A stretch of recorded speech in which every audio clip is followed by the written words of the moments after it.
All right. Hi, everyone. Thanks so much for joining. I'm Kathryn Chelminski. I'm with Berkeley Lab. We are very excited to start the fifth webinar in our series of DER interconnection webinar series. Today, we'll be talking about DER interconnection solutions for reliable and secure grid.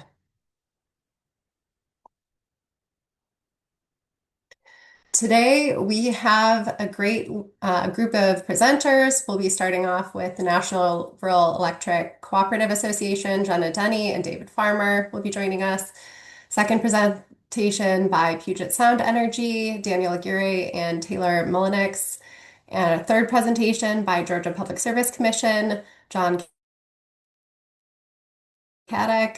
And the fourth presidential grid, Nate Walsh will be joining us. A couple of housekeeping items. This meeting is being recorded and slides are going to be posted. Links will be posted in the chat box and a recording will be posted after the webinar today.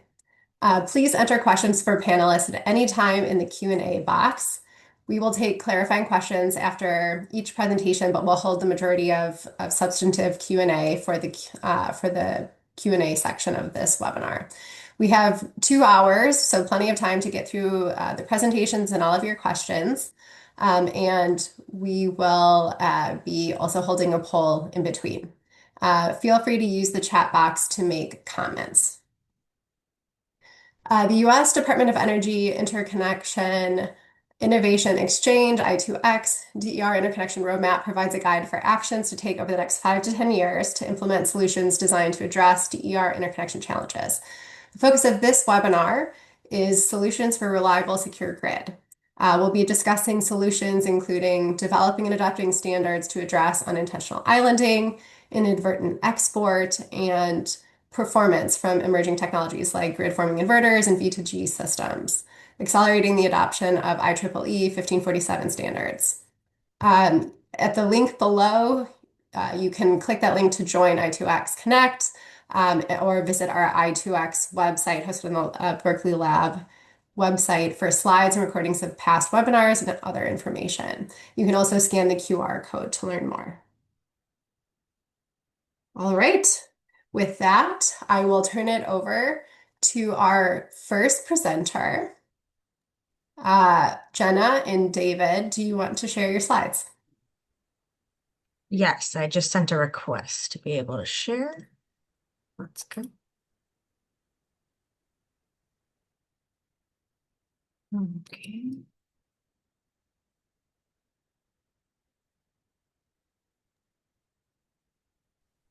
All right. Well, thank you for having NRECA join today's conversation, first and foremost. I'm Jennah Denney. I'm a Senior Program Manager of Technology Integration at the National Rural Electric Cooperative Association. I'll go by NRECA for the rest of the time. It can be quite the mouthful. But I am joined by my colleague, David Farmer, who is the Principal for Distribution Grid at NRECA. And I predominantly work on our DER side, where David does work on the grid optimization side. And today we'll be talking from the electric cooperative perspective and sharing the perspective of the over 900 electric rural utilities that we represent. To these utilities, reliability and resilience are not abstract goals, but are core to the mission of our mission-focused business model. Cooperative solely exists to provide safe, affordable, and reliable power to the communities that they serve. Many of these communities are rural, geographically dispersed, and are served by systems with limited redundancy. So today's conversation from the NRECA and co-op perspective will focus on the interconnection standards and tools, not as paperwork and exercises, but as practical mechanisms and levers that utilities that we serve rely on every day to manage the risk and maintain safety as we integrate DERs without compromising reliability. We'll try to focus on what we see as working within the membership that we serve, where challenges and pain points may still exist, and how the collaboration across NRECA as a trade association with utilities, regulators, and research entities can help accelerate DER integration while keeping reliability front and center. So our conversation again will align with the several solutions from the DOE I2X interconnection roadmap that Kathryn just shared, and particularly around IEEE 1547 adoption, inadvertent export, cybersecurity, and the different emerging technologies that we're seeing in the cooperative space, ranging from the DER activity to grid forming inverters in Kauai Island. So while we do this, rather than walking through each individual solution, we're going to focus on how co-ops and are actually implementing these standards tools, what's practical, what scales, and what may require additional coordination, especially at the national level.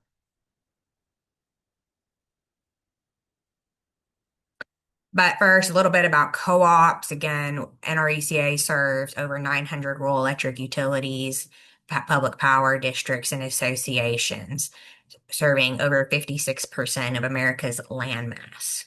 As I mentioned, our territories are geographically dispersed. We serve 42 million consumers across, again, that 56% of landmass.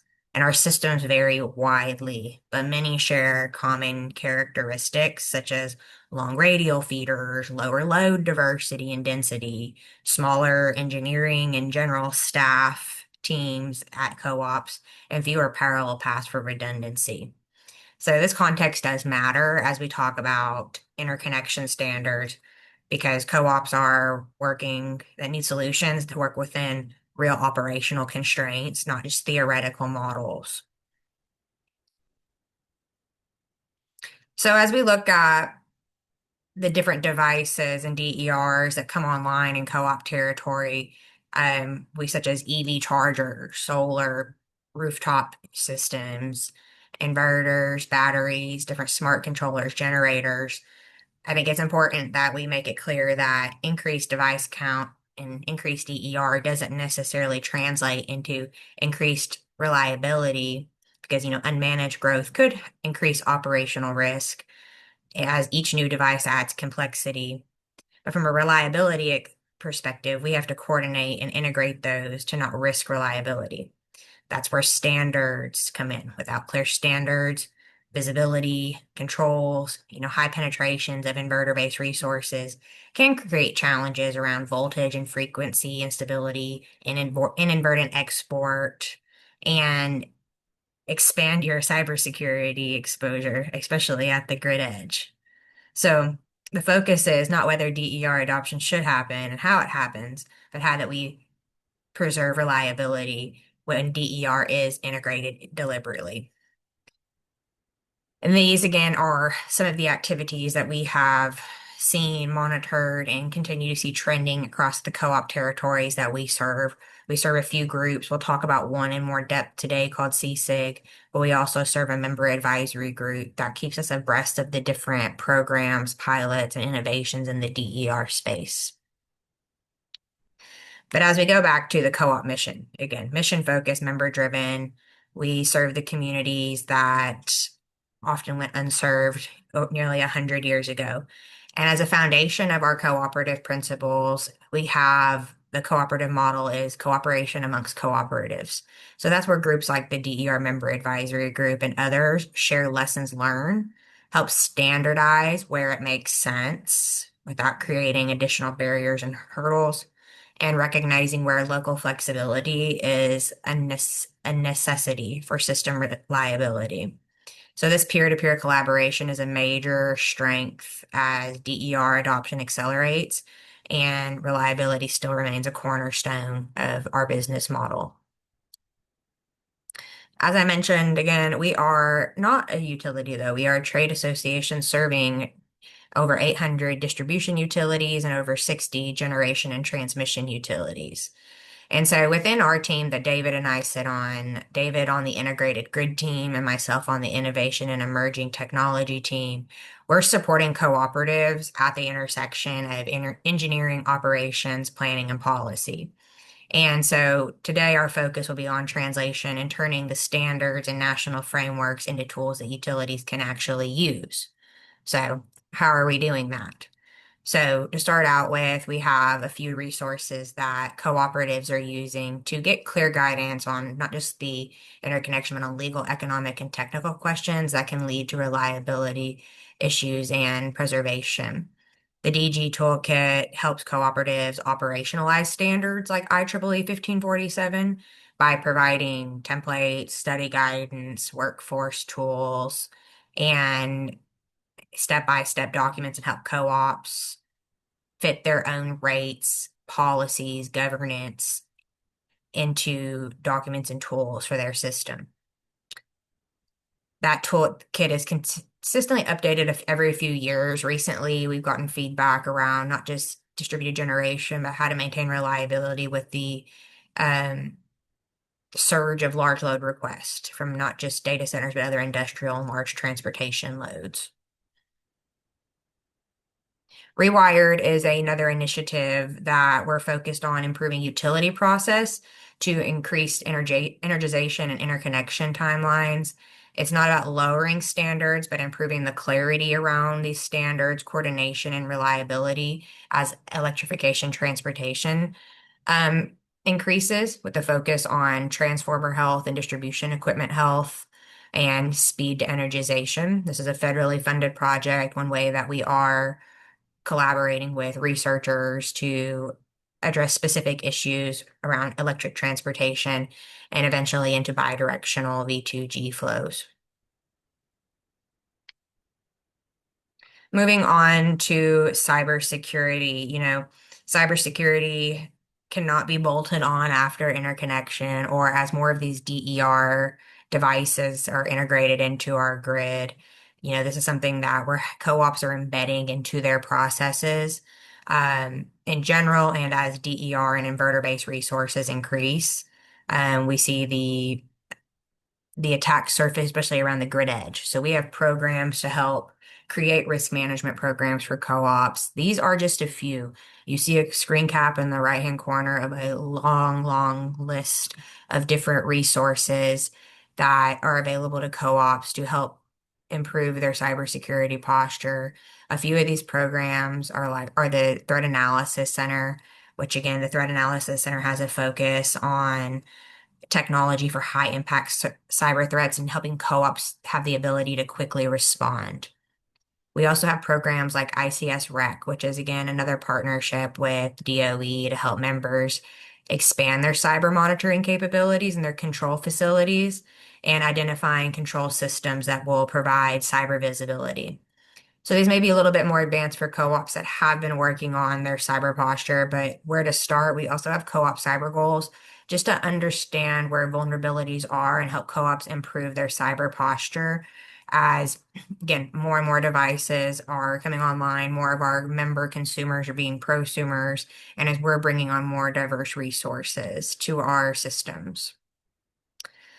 So, as we transition here, I am going to pass it over to David and talk a bit about how we're turning these concepts into applied practice with another one of our member groups, CSIG. So, David, I'll pass it over to you and just let me know when you're ready to advance. Okay, thank you, Jennah. I want to talk a little bit about some of the um, programs we have. You can back up one slide. Um, yeah, so this Cooperative Engineering Standards Interest Group is something we just started in the past year. As Jennah mentioned, many co-ops have very limited engineering staff. Some you may not even have an engineer on staff. Only the largest ones would have somebody who could really focus on making sure that standards are being properly applied and adhered to. And just to extend our understanding of that, we formed this organization referred to CSIG with this mission stated here: provide visibility to the standards making process across the cooperative community. That's the cooperation among cooperatives she talked about, and ensure that our voice is represented consistently across these various entities. If there's anything going on that might be a problem for a small utility, we want to make sure we're aware of it and uh, push back on it if we need to. And also, if anything's going on, we want to make sure we're educating our members as well. So our objectives are listed here: collaboration, cooperation, helping people better understand and follow the standards process, evaluating existing and proposed standards and their impact, mitigating risk of adverse impact. Like I said, if there's anything that might be a problem to a small utility, we want to know about it, and also have some influence as an organization, not just as individuals, but as a group. So we've had a lot of good progress. And Jen, if you go to the next slide, you'll see the geographic impact. Within the first year of having this, we actually have recruited 115 members from across our cooperative family. Was pleased to see the geographic representation that we have from Alaska to Florida and just about everywhere in between, and fairly good representation of across about 10% of the distribution co-ops are participating, and the G&Ts, and we have a good diverse group there. And we've had a very good response on getting new members, and we held quarterly meetings, and it's been a huge help in educating our members and recruiting some different ideas and feedback from that membership base. So next slide, please. So a little overview of the 1547 series of standards, and I know this is really what this webinar is about. The core standard amendment is 1547-2018, the current active standard. That's interconnection and operability of DERs. And there was an amendment in 2020 to clarify the voltage frequency response, particularly in areas with high penetration DER. And then you have, after that, all the dots to guides and the practices and best practices that help with that. So 1547.1 is conformance test procedures. Dot 2 is the application guide. Dot 3 is cybersecurity. 4 and 7 guides for islanding and impact studies. Both of them have revisions in progress going on right now. And the most recent one is 1547.9 from 2022. And that's a guide for applying this to battery storage systems, basically. Next slide, please. So a little bit of history of 1547. When this standard was first published in 2003, there was a lot of concern about, we want to make sure that the system is not actively regulating voltage, and we want to make sure that it trips on any kind of abnormality with voltage or frequency. So the basic understanding of the standard was, if there's any kind of disturbance on the system, we want to get it off the system as quickly as possible. 2 seconds is really what the standard says. If there's any kind of voltage swing or abnormal frequency, just get off the system. We want to make sure you're not causing it. Historically, a lot of people think it has to do with solar, and the impact of the proliferation of solar certainly drove a lot of that, but it's a DER standard and it applies to rotating generators as well.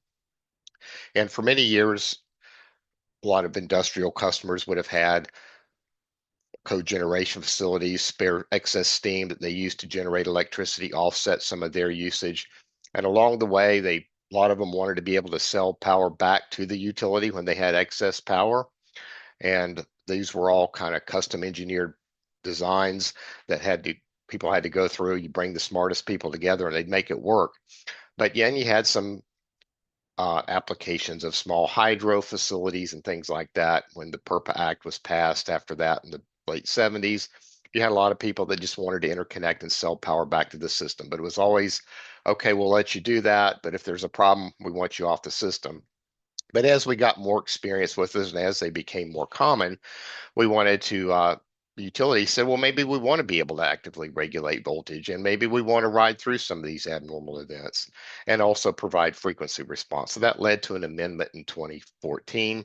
And then in 2018, the current standard, they rolled that amendment into it, and they changed the ruling and says, well, it shall be capable of doing all these things. Not to say it has to, but shall be capable of actively regulating voltage, shall ride through abnormal frequency and voltage events, and shall be capable of frequency response.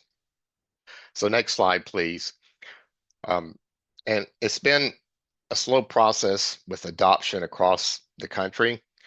There are a lot of technical challenges associated with this. There's complex analysis required to determine the proper settings, what level of voltage, what reactive power settings do we need to get to make this work properly. The testing and the commissioning is much more complex. It takes some special skills and equipment. The ride-through capability requirements they're not as complicated to implement And we've got a lot of systems out there with legacy equipment that just can't really be retrofitted to do that. But anything new coming on board would be required to at least have that capability. And as you can see from the map down there on the right side of your screen there, and I just borrowed this from IREC, but it's been a patchwork of adoption across the US, mainly because of these technical operational challenges to the interoperability challenges, cybersecurity risk. Smaller utilities generally lack the expertise and infrastructure. And this is really where the co-ops come into this. A lot of the co-ops we talk to say, look, we don't want to get into this. We're just going to have them set the power factor at unity. We're not going to actively regulate the voltage. We'll adjust the ride-through settings. That's not too complicated, but it just becomes too complicated. On the other hand, though, we do have some of our co-ops that are really out in front of all this. We have La Plata Electric Association out in Southwest Colorado, where rooftop solar is very popular amongst their membership, and they have a lot of sunshine in that part of the country as well. So they were going through the process. People were adding rooftop solar, and then they realized, look, we're having some high voltage problems on our systems during light load periods. So by applying smart inverters with a simple volt watt setting, they're able to restrict the output of the rooftop solar, and bring the voltage back down into compliance. It's not a complicated thing to implement because it's all responded locally.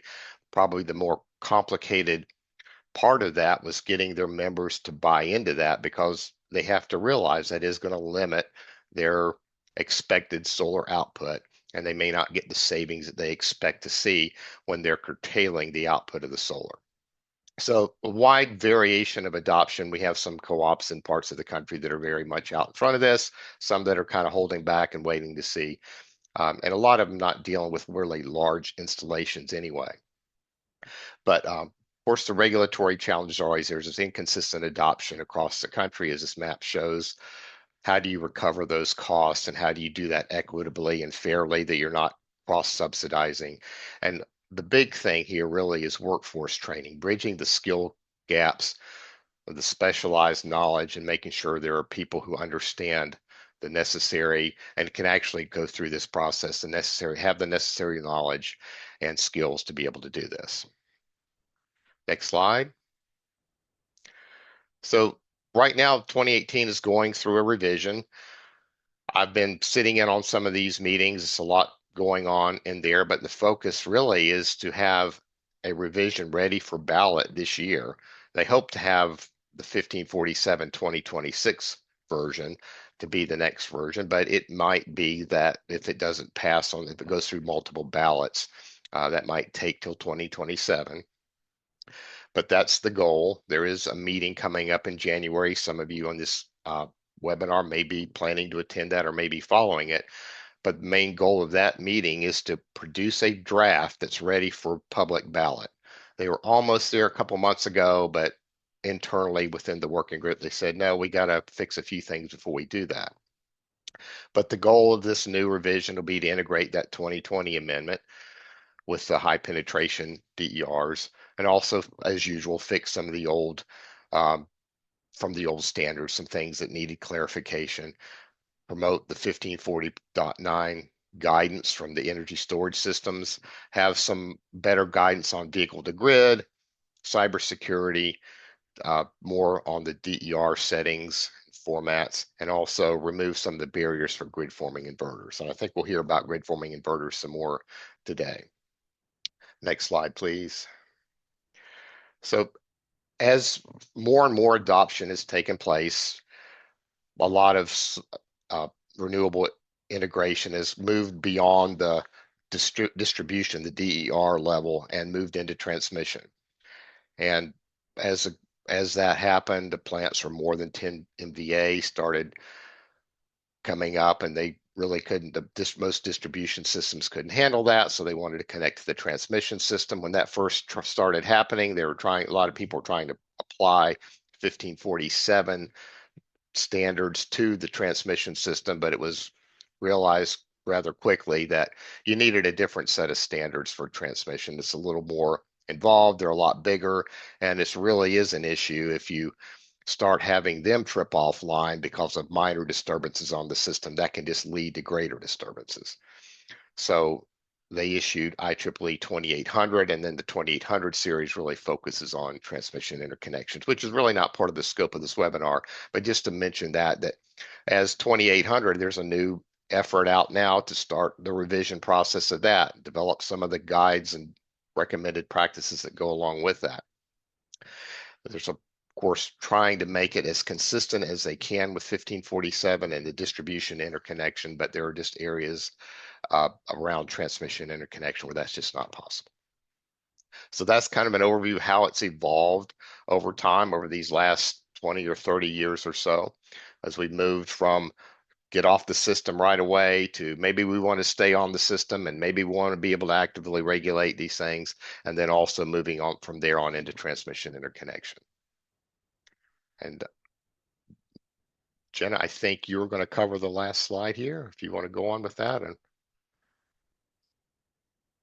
Yes, and I see Kathryn's on the screen, so I know our time's about up. But okay. thank you for the review, especially around 1547 and CSIG. I think kudos to the CSIG group. That group formed this year, and again, huge membership of co-ops that are revolving around how these standards are shaped.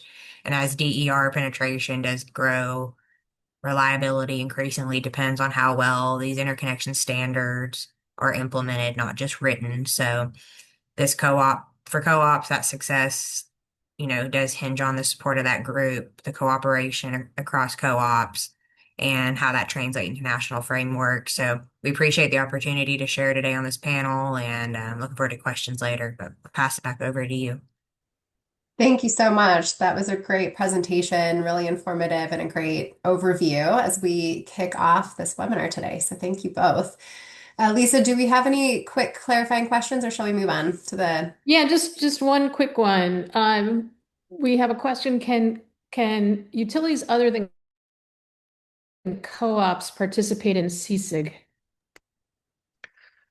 CSIG is open to non-cooperative members. Obviously, there's certain information that may not be shared outside of the membership, but we're pretty good at managing that. But yes, we are open to outside participation. I will be happy to send the link. In fact, I think it was actually on there. When you download the presentation, you should be able to see that. Great, and I'm sending a couple of questions to Jennah to answer in the Q&A box, and then we'll have additional questions later. Thank you. Okay. All right, thank you both. Turning now to Puget Sound Energy, Daniel Aguirre and Taylor Mullenix. You can go ahead and share your slides and come on video. Thank you.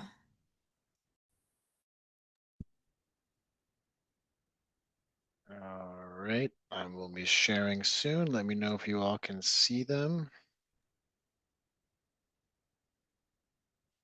Yep, looks great. Thanks. All right. Good morning and good afternoon for those of you on the East Coast. My name is Daniel Aguirre. I'm the supervisor for DER interconnections at Puget Sound Energy. We are a utility in Washington State, publicly owned utility. And this I'm presenting with Taylor Mullenix, who I will let him introduce himself. Yeah, thanks, Daniel. My name is Taylor Mullenix. Been with Puget Sound Energy now for almost 9 years. My current role as a system protection engineer. Been here for about 3 years, and I've done some specialization in the DER space. So I'm here to talk about protection side of things regarding DER. And one of my colleagues, Oleg Kazimierz, was actually able to join into just to fill in any gaps on protection requirements. He's got a lot of experience in this area as well. So I think he's actually labeled as Taylor Mullenix as well in the panelists, but you may hear another voice chime in here and there. Hey, hopefully you guys hear me. My name is Oleg Kazimierz, also with Puget Sound Energy System Protection Department. I've been with the company for over 10 years and worked on quite a few DER interconnections in various sizes. And I was looking at other people's slides, and I said we are a publicly owned utility. We are actually an investor-owned utility. We'll Sorry for that clarification.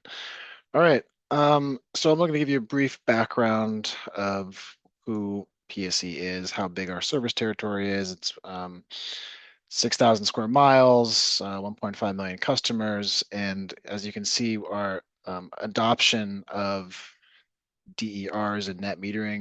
We have 28,000 net metered customers and 162 different DER customers. So, and I'll get into what those DER customers, who they are, what kind of systems they are. And, I think we've had a relatively new and fast adoption of DERs in the last 2 years, because hydroelectric power has been so prevalent and affordable in the Pacific Northwest that the electricity costs are relatively cheap. But now that the DERs are becoming more affordable, we're seeing a massive increase on our grid, giving Taylor and Oleg a lot to review.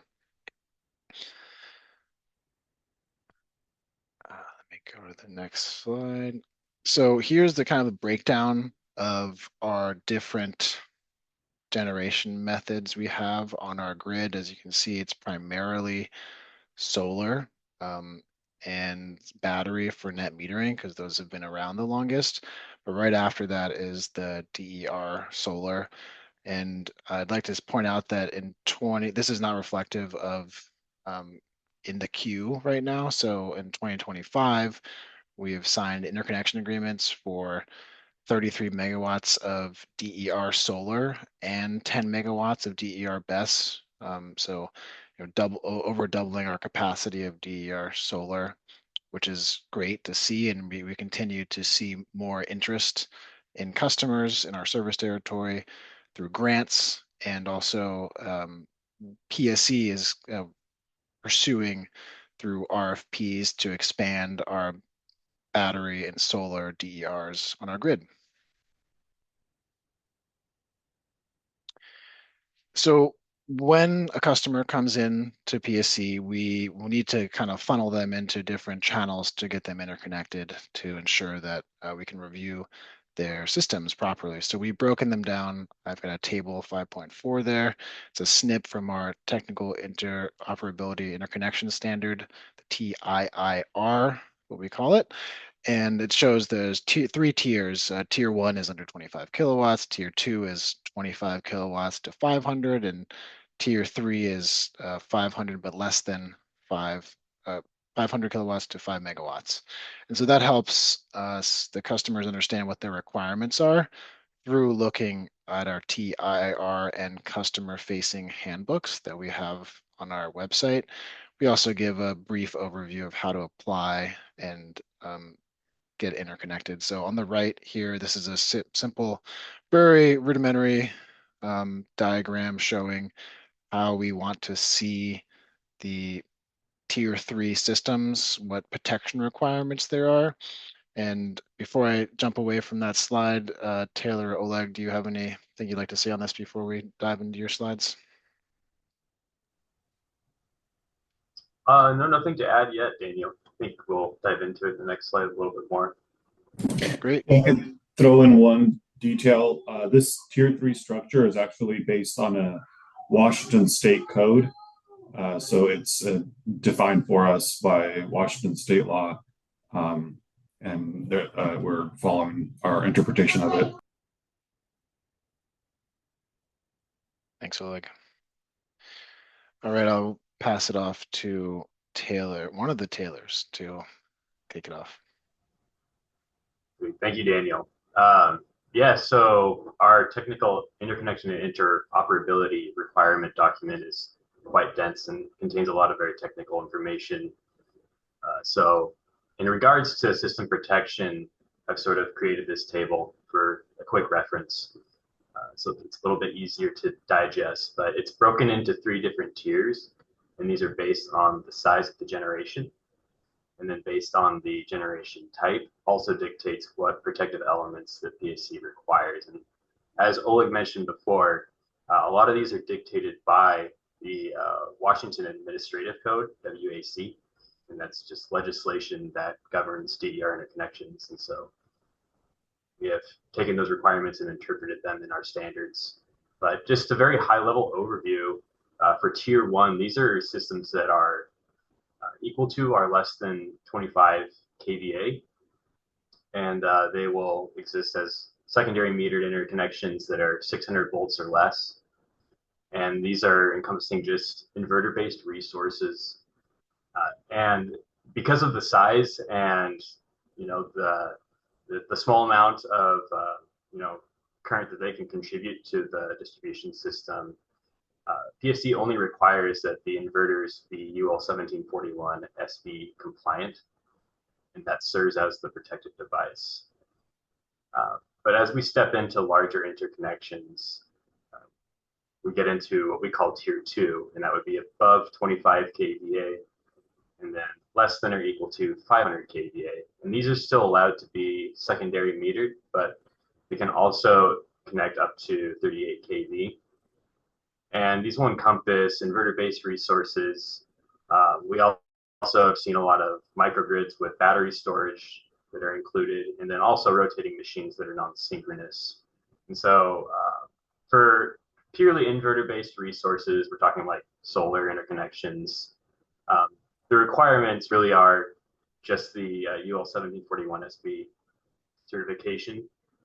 But as we get into systems that are a little bit more complex, that have battery elements to them and can operate as a microgrid, all of a sudden we have the ability for these interconnections to contribute a lot more current to our system. And we also have some concern over their ability to isolate during grid abnormalities. So for microgrids and rotating machines, we do require that there be a circuit breaker or a fuse with a contactor that is controlled by a single microprocessor relay.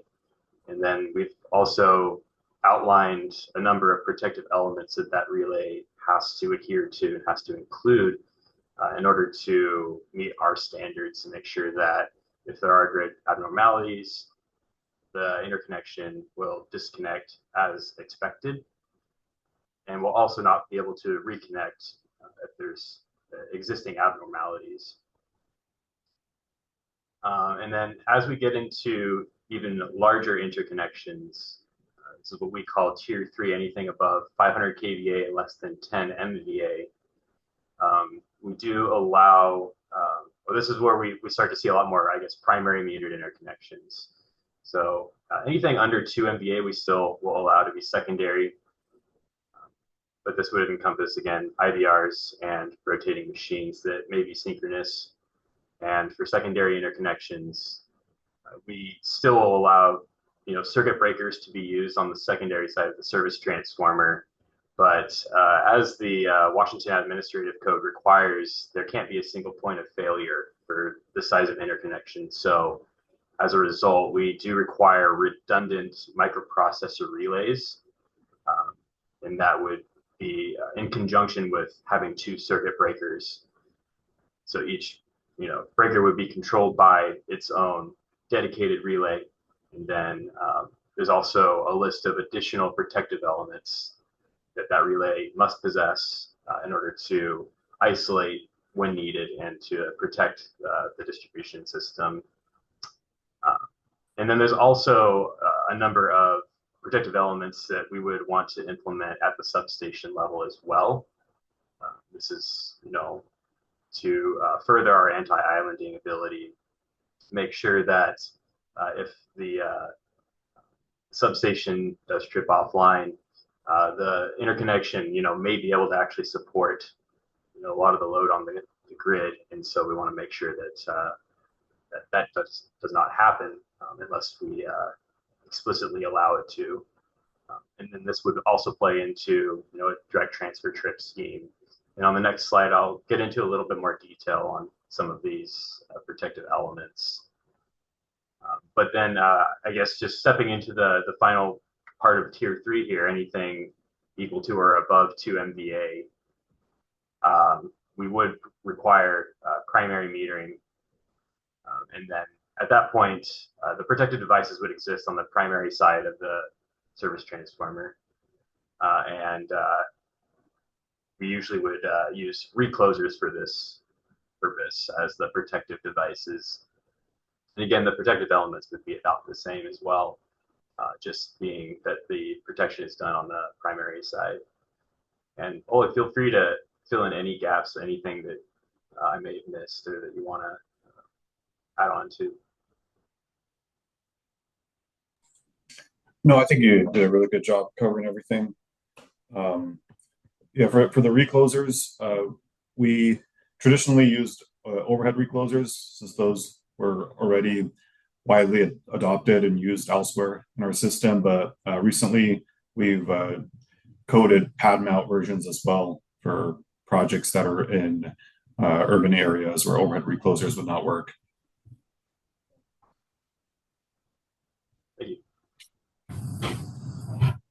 Yeah, so just kind of diving into the protective elements a little bit more, the main purpose of these elements is to avoid inadvertent export of energy to the grid. So we have a couple different cases here. Anti-islanding and fault detection is probably paramount here. First and foremost, for inverters, like I mentioned before, we do require UL 1741 compliance, and UL 1741 SB implements IEEE 1547, which was already mentioned earlier today. And that's going to provide ride-through capability. So during disturbances on the system, there is a certain amount of ride-through that we want, and so that can actually support the system during very momentary abnormalities, but also anti-islanding capability so that we ensure that these interconnections de-energize and disconnect from the system when there are sustained abnormalities. And so the protective elements that IEEE 1547 outlines are under and over voltage and then under and over frequency. And for ride-through capability, Puget Sound Energy will actually do studies for each interconnection to actually cater the voltage settings to ensure that the customer has the maximum amount of ride-through capability while still adhering to the 1547 thresholds. And then next on the list is direct transfer trip. So this is a scheme that's basically a communication between Puget Sound Energy's substation and then the customer's interconnection. So we have a communication path, and then we have protective relaying at the customer side and at Puget Sound Energy's side. We're able to actually send a signal to the customer to tell their protective equipment to disconnect from our system. And when we require a system like this, it would be if the DER generation exceeds 50% of the minimum distribution circuit load, and that is specific to that circuit that the DER is connecting to. And this is going to become more and more prevalent as we see more DER penetration, and we have multiple sources of generation on a given circuit. And this is a study that's done on a lot of the larger, mostly tier 3 interconnections that I covered before. We have a planning group that will actually study what the existing load is, what the expected growth is, and what the requested output of the DER is. And that may or may not dictate whether we allow them to connect to certain distribution circuits. And then some additional protective elements. We have sync check. This is pretty simple, but basically just to make sure that when a DER does connect to the grid, they are in sync in terms of voltage and frequency, so that they're not causing any disturbances when they connect. And then some protective elements that are specific to rotating machines. We do have quite a few additions, mostly because rotating machines are capable of providing a lot more fault current to the system during faulted conditions. And so we will typically implement on our larger system, larger interconnections, time over current, reverse phase current, phase sequence voltage, voltage restraint, time over current, ground over voltage, and then negative sequence over voltage. And there's a lot of different flavors of DERs and ways to interconnect. So some of these may or may not be implemented, just depending on the configuration and the way that the DER is connecting. But that covers the bulk of the anti-islanding and fault detection. And Oleg, feel free to add anything before I move into the limit DER power export. Yeah, I'll throw one thing because I saw somebody asking about the tier 2 that go beyond just solar. They're consistent with IEEE 1547. And yes, they would still follow the standard. So the voltage and frequency settings applied on the relay would still be abiding by the allowable ranges defined in IEEE 1547 for those elements. Yeah, thanks for monitoring that. I wasn't able to see the questions coming up, but yeah, and then the final one is just limiting the DER power export. When we have a customer apply, there's an agreement between Puget Sound Energy and the customer as to how much they can export, and so in some cases we may actually implement directional power elements that would trip the DER offline if they're exceeding the amount of power export that we've both agreed to. That's a pretty simple one, but that covers, I think, the extent of what we currently do. And the next slide, we can go over some different alternative methods for addressing unintentional islanding that PSE has explored more recently, and these are certainly not standard yet. There's a lot more R&D to be done before we break these into our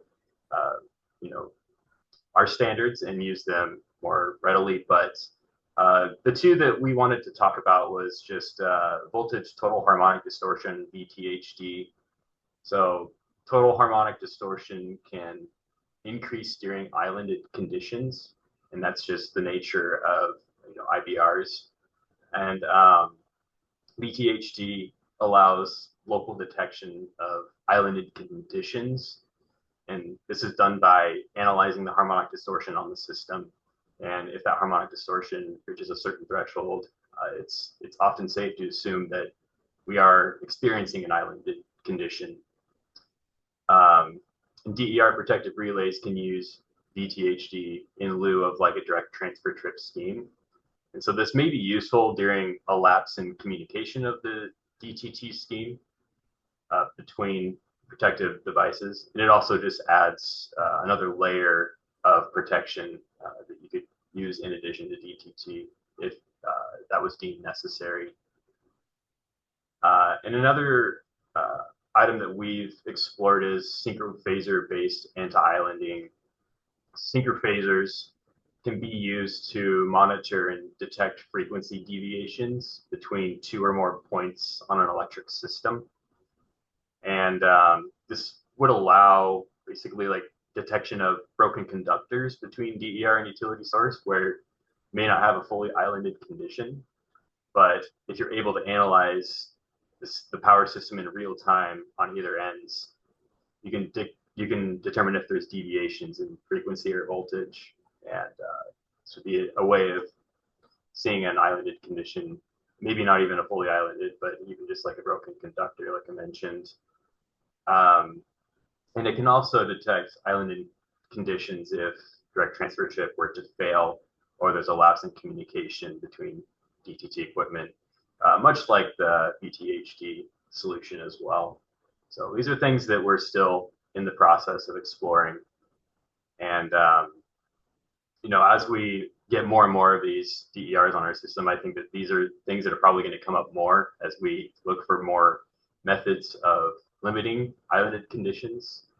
We have multiple DERs on any given distribution circuit. So I'll throw it over to Oleg to add anything else. I know that you've had more experience with both of these than I have, so maybe you have a little more insight. Yeah, the synchrophaser approach for detecting anti-islanding, the use case we've tried was on a transmission project, and there are some challenges we're trying to resolve with it, but it could be a helpful tool in the future. And then voltage, total harmonic distortion. There's a good white paper from SEL, Schwartz Engineering Laboratories, that talks about it that we used. And the challenge that we were trying to resolve with that was when we were doing a test with just opening the main disconnect switch ahead of the DER towards the grid, the DER, the inverters, they would take a while to shut down to detect the island on their own. And there's no fault condition in that case, so you're not getting a DTT, or the recloser is not picking up for any sort of fault. And you have voltage from your inverters. And so the total harmonic distortion was able to help us in that situation. Because of the harmonics, we were able to trip faster than what it took for the inverters to detect the island and shut down on their own. Thank you very much, Taylor and Oleg. I see Kathryn's on the screen, so I'm going to spend 1 minute on the last 2 slides. If that is all right, you can give me a nod or a no, Kathryn. Great. We have the first of its kind in our state, in our service territory, the vehicle to grid. So then this is kind of a brief approach of how we develop the standards and how we go from the crawl, walk, run strategy. We're starting small, so we're not allowing other we own these systems. In conjunction, we're partnering with school districts to charge buses during when they're docked, and maybe use some of that potential energy in the electric buses to help power the grid. But that is not a current use case. It's kind of a concept, and so we're still doing tests. We test them thoroughly, so we want to make sure that we have full control of them. We integrate them into our virtual power plant, and we want to constantly make tweaks. So if we work with many different internal customers, such as system protection, system planning, meter operations, system operations, we have to get full buy-in from everyone in the utility, because when the system operators may not want export of power, we need to be cognizant of that. So as we develop these programs to allow customers to enroll in these programs, they're not publicly available yet. We need to make sure that we have a full buy-in from all of our internal customers. And these are kind of a table here that you all can check out after the slide or after the presentation about what kind of requirements are needed. We have internal standards and customer-facing standards that we will roll out eventually on how we test these systems. They go through much more thorough testing than a typical inverter or relay-based DER. I flew through that, so if there are any questions, thank you very much, Kathryn and Lisa, for bringing us on, and thank you all for listening. I appreciate your time. Have a great day. Thank you. That was really great. We have a lot of questions. Taylor, I put a bunch in the chat asking you to answer in the Q&A box. I'm going to ask one now because we had several people asking, what's the difference between net energy metering, NEM, versus DER? They were sort of listed separately.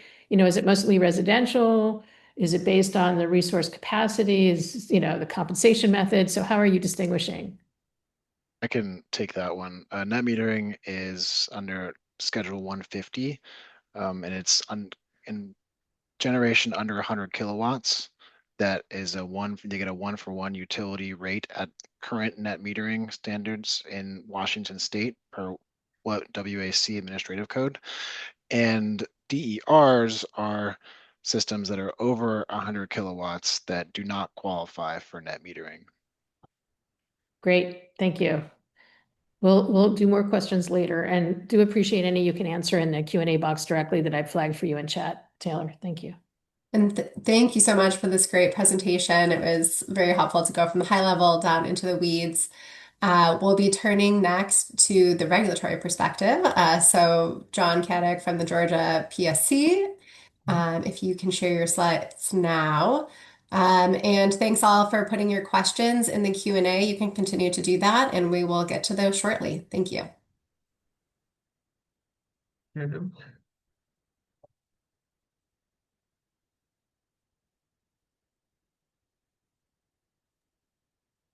We can see your slides. You just need to Okay. go to Very presentation. good. Thanks. Okay. Thank you very much. Yes, hello. My name is John Kaduk. I'm with the Georgia Public Service Commission.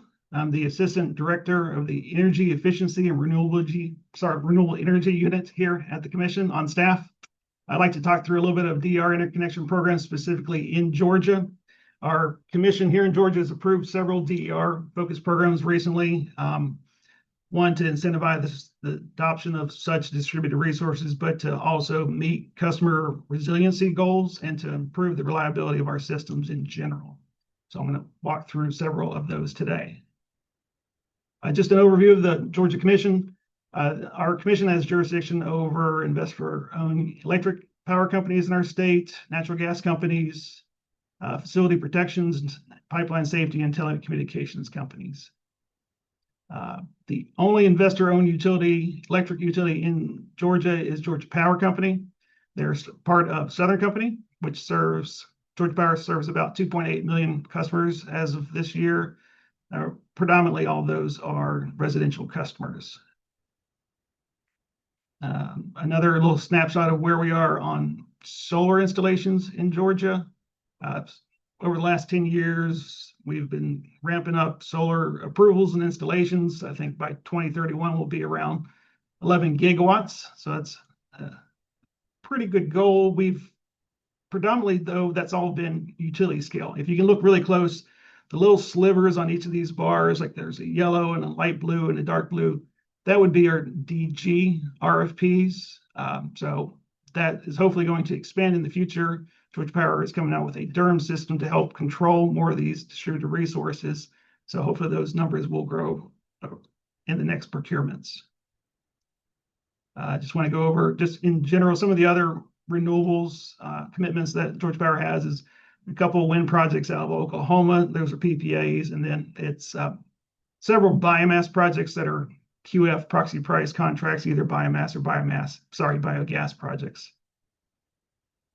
But recent approvals in our most recent 2025 IRP that wrapped up in July, the Commission did approve 100 megawatts of flexible DG resources through an RFP. Flexible meaning there's a battery attached to it, either grid charged or renewable resource charged, with the possibility of more if there are customer subscription needs. And what we're saying there is if customers can sign up for the output from these facilities and receive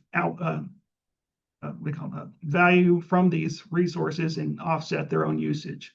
Also, same on the utility scale side, we're approving 1,000 megawatts, but if there's enough customer subscription needs, that could go up to 4,000. And in addition to just a normal, developers providing proposals in these RFPs, are going to come up with something called a customer identified resource, where customers and developers can come together with multiple customers can come together with a resource to put into the RFPs and like a phase 2 of the RFP, as long as those projects come in at an average total net benefit equal to the portfolio of these RFPs, and those projects can also move forward. Plus, also a solar plus storage, kind of a VPP pilot program was approved, and I'll talk about that on another slide. Another big thing that Georgia Power has been working on in the last few years is their DERMS, Distributed Energy Resource Management System. In the 22 IRP, the Commission approved initial plan and limited budget for a DERMS. Georgia Power is implementing it to provide visibility, forecasting, control, and optimization of distributed resources in coordination with their existing grid real-time operations control systems that they have currently. That was an initial plan and scope. 25 IRP, we approved the company's request to continue that implementation and integration of their DERMS. Spending is projected through 2028. They're going to projected to have it online by 27, finish up by 28. This will support the DERs on the system to provide grid reliability and expand on the potential use cases for DERs. Harnessing the value from these resources, you can take that system value and put it back into a program incentive to encourage more adoption of these resources. So that's the goal of it. Also, as DER becomes more important as a resource, it'll also help expand such resources that typically will not require significant investment in physical infrastructure and using just the current infrastructure capacity. So speed to deployment will be much quicker than utility scale resources. So as I mentioned before, when DERMS is fully utilized or installed, we're hoping future DG RFPs will use batteries along with typical just solar resources to become flexible resources.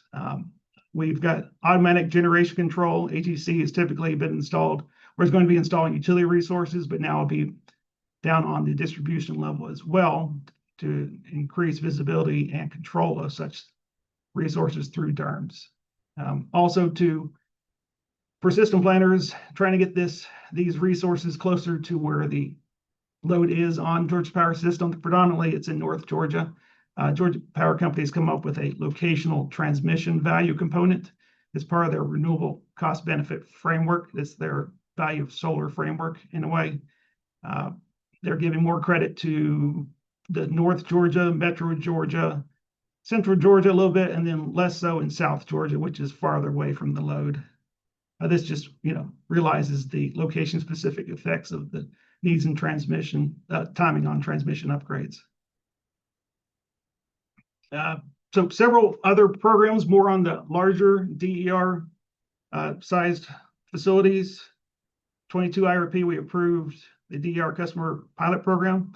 There's a resiliency asset service tariff. It's called the RAS, or the demand response credit tariff, was approved before, DRC. It provides resiliency service to participating customers that have installation of a company-owned DER behind their meter. The company will only be really calling on these during extreme supply and demand conditions. Otherwise, it'll be there for the customer's resiliency benefits. Also, in the 23 IRP update, Commission approved 2 more DER programs. They call it DER customer-owned, or DCO, and the DER co-location program, or DCL. These both will use, the DCL will use the Georgia Power-owned DER, where the customer-owned they'll provide their own. These both will be connected up on the supply side, but they'll basically be there for system dispatch. They'll be added in with all the other resources of Georgia Power system. And the way this will be beneficial to the customer, they'll receive payments back that are equal to 75% of the projected net present value of these assets on the system. So 25%, still it's a savings to all customers. They'll see that 25%, but those installing customers will see 75%. And one more large DER program that got approved was in the most recent IRP. This is our large customer-owned resiliency program. It's similar to DCO, DCL, but this will be behind the customer's meter.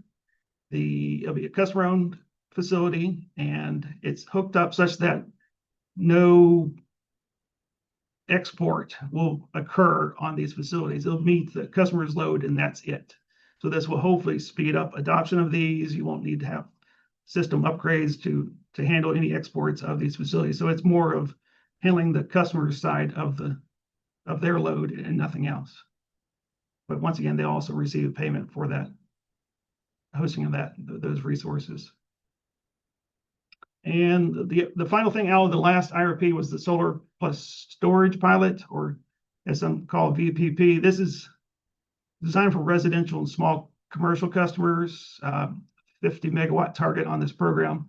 But solar plus batteries will be dispatched to meet system needs, which would provide reliability and capacity benefits to all customers. But in the meantime, they'll provide the resiliency benefit to the customers who actually install these resources. As I mentioned before, as DERMS is getting rolled out, this will eventually connect through that and be controlled by that. But these resources will be aggregated through an aggregator through a grid edge DERMS solution. Georgia Power currently has a DSM, demand response program, that also uses the grid edge DERMS, which once DERMS comes online will also be interfaced into that. And one more thing, a V2X pilot, similar to presentations before. This is a school bus charger pilot program where up to 10 chargers will be installed at different public school systems for their school buses. Hopefully we'll create a smarter, more connected energy ecosystem, and also hopefully provide resiliency and economic benefits to these school systems.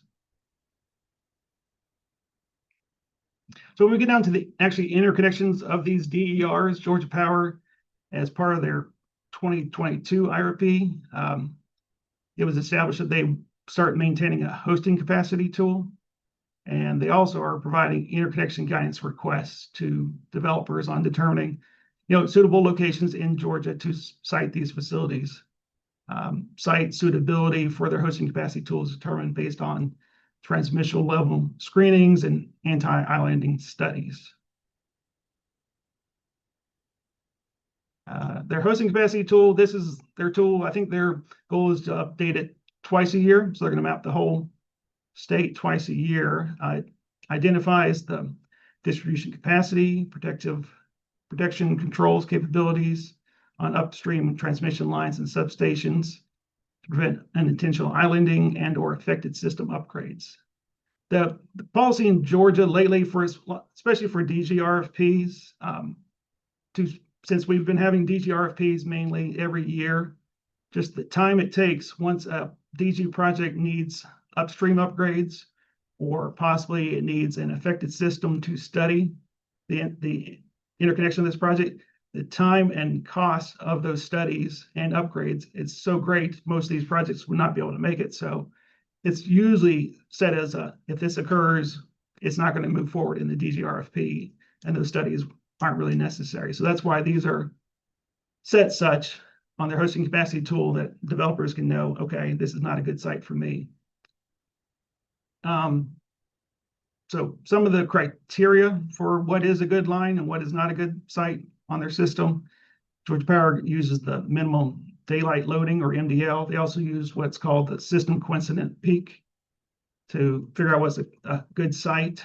Georgia Power's rule, I think it's close to what the previous presenter was saying, MDL must be at least 2 times the aggregate maximum DER output.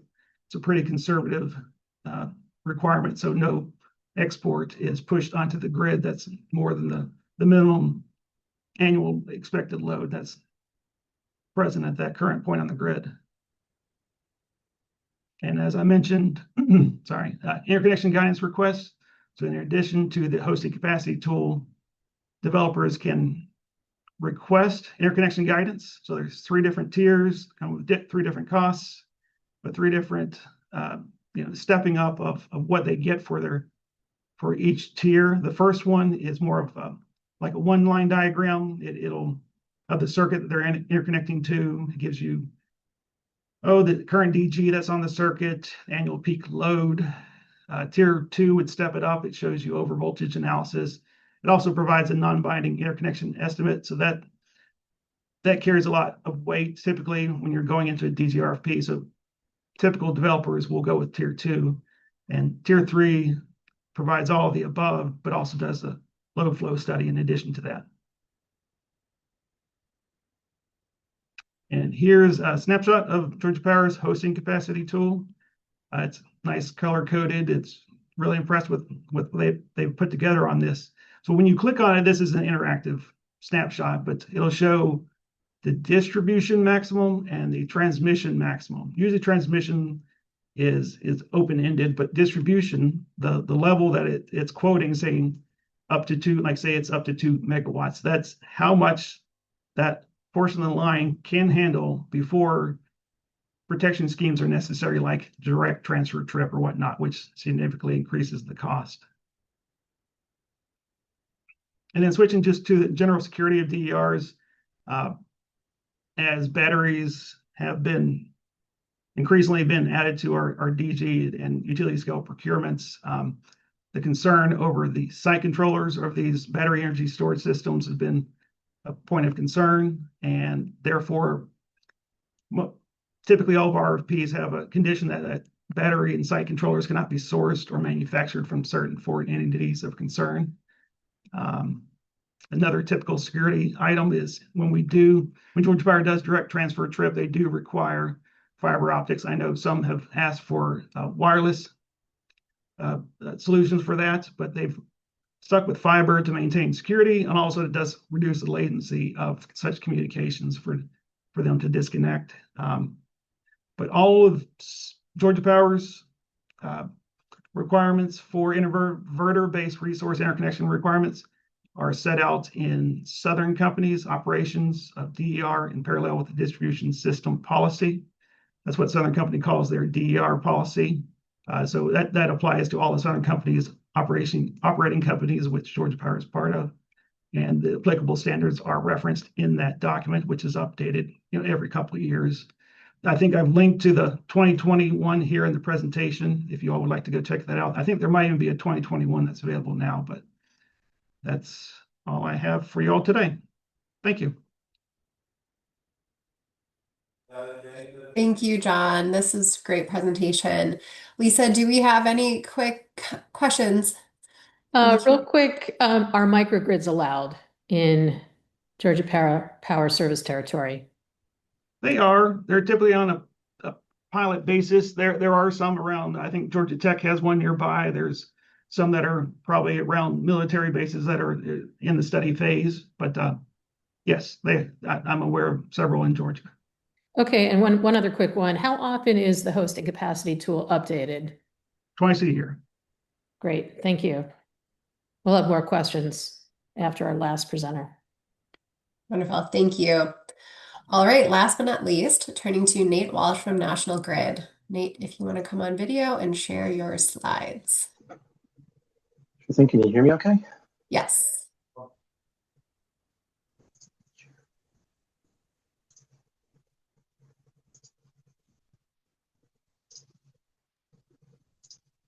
Can see your screen, thanks. Okay, so. Okay, so my name is Nathan Walsh. I'm with National Grid. I'm a power distribution engineer. I have roughly 23 years of experience in power distribution. I've been in charge of National Grid Massachusetts technical specifications for DER for about 5-ish years. In talking with Kathryn about this, she kind of wanted to see, I guess just how we've been successful in Massachusetts interconnecting quite a bit of DER, and I'll get into the numbers in just a little bit. So, the previous presenters did a really good job presenting, like 1547 and some of the things that are in there. So I guess that means I won't have to talk about that too much. So I'm going to kind of talk about our process, our impact study process, what we're looking at, and how we've been able to successfully interconnect quite a bit of DER. So here's a little bit about National Grid US. Roughly 3 million electric customers across New York and Massachusetts. Massachusetts were roughly 1.3 million. Roughly 3,300 distribution circuits totaling 63,000 miles. Okay, so I pulled some stats from our database as of July. It's a very large, kind of complicated database. To tease out the information takes quite a bit. So I had a file from July and I used that. But we've had almost 120,000 facility interconnections, DER interconnections across the state of Massachusetts. So at this point, I'm not going to talk about New York anymore. Of those, greater than or equal to a megawatt, we've had 456 facilities interconnected. Not just studied, we studied well over that, but interconnected, totaling 1.1 gigawatts. So roughly about 2.5 megawatts per facility. Just to kind of give you a, that's kind of what I'm going to be talking about with the impact study is in that area. From roughly 20 kW, because that's where kind of where our small stuff line is, up to 1,000 kW, roughly 1,800 facilities, totaling 400 megawatts, and less than 20 kW, which would be your typical residential interconnection. 115,000, totaling almost 800 megawatts. That number, the 788 there for residential, still kind of blows my mind, to be honest.